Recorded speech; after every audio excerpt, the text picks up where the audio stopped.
Hi guys! Welcome back again to another luto serye. Meron pa nga pala akong natira dito na isang papaya. Kasama ito guys nung niluto ko na papaya kahapon na ginataan ko. So ito ulit yung ulam namin ngayon.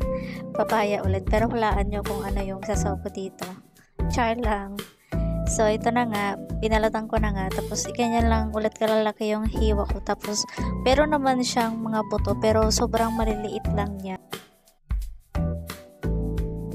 Then, after ka nga ulit maghiwa ng papaya, ay, ito naman tayo, nag-isa naman ako dito ng bawang, and then, ng sibuyas, at saka kamatis.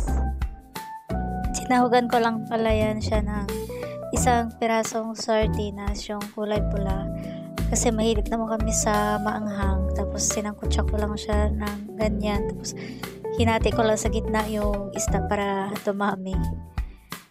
After ko nga igisa yung sardinas, nilagay ko na rin tong papaya na hiniwa-hiwa ko.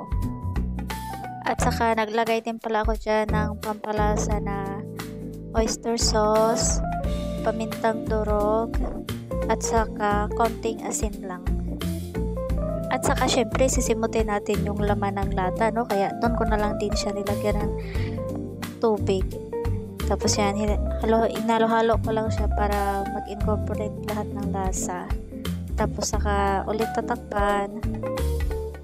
Fast forward na nga tayo, no? Pagkatapos ng ilang minuto ay ayan na nga yung niluluto ko, kumukulo na. Bale, hahaluin ko lang muna yan saglit kasi parang medyo na tutoy aroma siya ng sabaw, pero yung sabaw niya is tamang tama lang, kaya hindi na ako magdadagdag dyan. Kumuha na nga lang din pala ako dyan ng isang pirasong hiwa ng papaya para tusukin ng tinidor kung malambot na. Ayan, nakikita nyo malambot na yung papaya, tapos konting halo-halo lang ulit.